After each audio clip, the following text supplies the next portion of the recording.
En fait, je suis vachement poilu, hein. Ah, Sarah, tu ferais un beau cosplay de la bête? Quoi? De quelle bête tu parles? Bah, la bête, dans La Belle et la Bête. Ouais.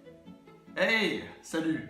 Amateur de contes de fées et de chansons qui restent dans la tête, bienvenue. Aujourd'hui, je m'attaque à un conte culte, La Belle et la Bête. En fait, t'es con?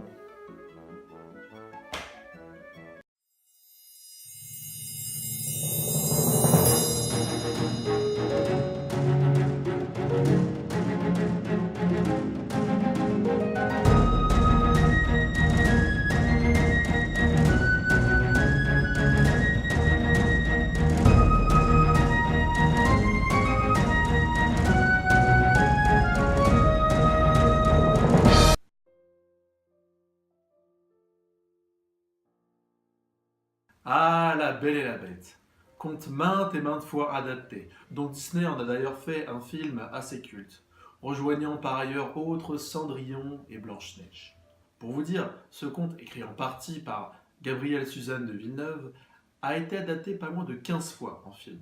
Alors, que vaut cette adaptation? Avant de commencer, je pense que vous connaissez tous ce conte cultissime, mais je vais quand même faire une petite piqûre de rappel. Attention, ça risque de spoiler. C'est l'histoire d'une jeune femme qui se prénomme Belle, d'ailleurs elle porte bien son nom, qui se sacrifie pour sauver son père, condamné à mort ou emprisonné, selon les versions, pour avoir cueilli une rose dans le domaine d'un terrible monstre. Séquestrée dans son domaine, elle commence à avoir une certaine affection pour ce dernier. Elle s'aperçoit par la suite que derrière les traits de cette bête immonde souffre un homme victime d'un sortilège que seul l'amour pourrait rompre. Ouais, je sais, c'est un peu une histoire à l'eau de rose. C'est un Disney, quoi. Ce film, réalisé par Bill Condon, je suis nul en anglais, connu notamment pour avoir fait les Twilight chapitre 4 et chapitre 5, de vraies merveilles, est une adaptation du film de Disney de 1991 en prise de vue réelle. Au début, en allant à cette séance, je m'attendais pas vraiment à grand chose. Et puis, quand je suis rentré dans le cinéma et que j'ai vu la deuxième scène, façon comédie musicale, je me suis dit, putain, je vais me faire chier. Oui, parce qu'en fait, je suis pas très amateur de comédie musicale, mais ça c'est qu'un avis personnel. Mais force est de constater que j'ai vite été happé par le film et j'ai passé un très bon moment. Niveau réalisation artistique et effets spéciaux, c'est vraiment réussi. Les décors sont colorés, magnifiques, il y a vraiment des panoramas de fou. Les costumes s'ancrent bien dans l'univers. Vraiment, la patte artistique donne vraiment une crédibilité au film. J'ai vraiment été surpris par la modélisation des objets vivants, avec une certaine originalité et un peu d'ingéniosité dans tout ça. Même si le film est fantastique, la réalisation artistique parvient à nous faire voyager dans cet univers tout en restant crédible. En soi, La Belle et la Bête est artistiquement très réussie. Quant aux effets spéciaux, ils sont convaincants sans forcément être ouf. La bête est vraiment bien modélisée, surtout sur la posture et sur les poils, même si des fois on remarque quelques flous. En soi, les effets spéciaux font leur job, mais sans plus. Pendant la séance, j'ai vraiment voyagé dans un univers féerique. Je suis vraiment retombé en enfance. Malgré tout, cette adaptation s'éloigne un petit peu du film de 91, avec des répliques un petit peu plus matures et des vannes tombant au bon moment. Moi personnellement, je suis assez mauvais client au niveau humour. Mais j'ai souri quelques fois et la salle était vraiment bidonnée quand les vannes tombaient. Ces répliques, on les doit notamment à un casting vraiment bien distribué. On retrouve alors une Emma Watson qu'on attendait tous dans le rôle de Belle.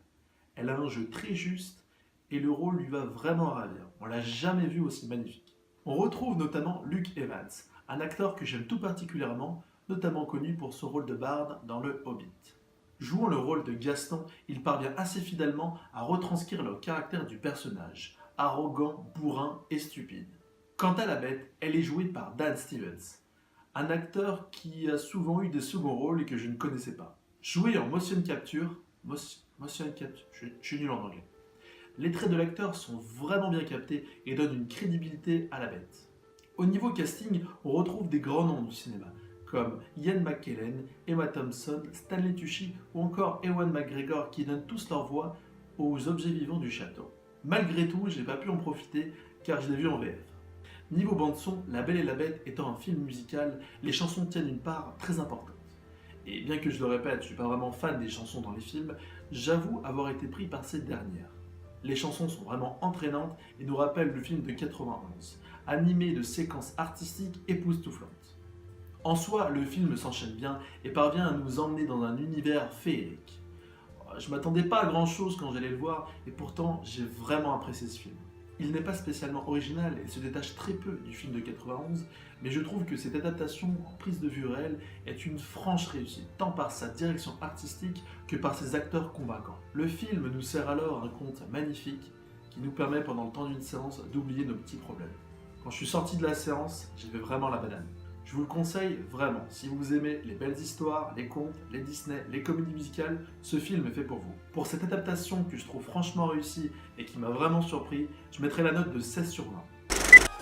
Bon, merci d'avoir regardé cette vidéo, j'espère qu'elle vous aura plu, c'est ma première, soyez indulgents. En tout cas, nous on se retrouve bientôt pour une prochaine vidéo. Allez, ciao!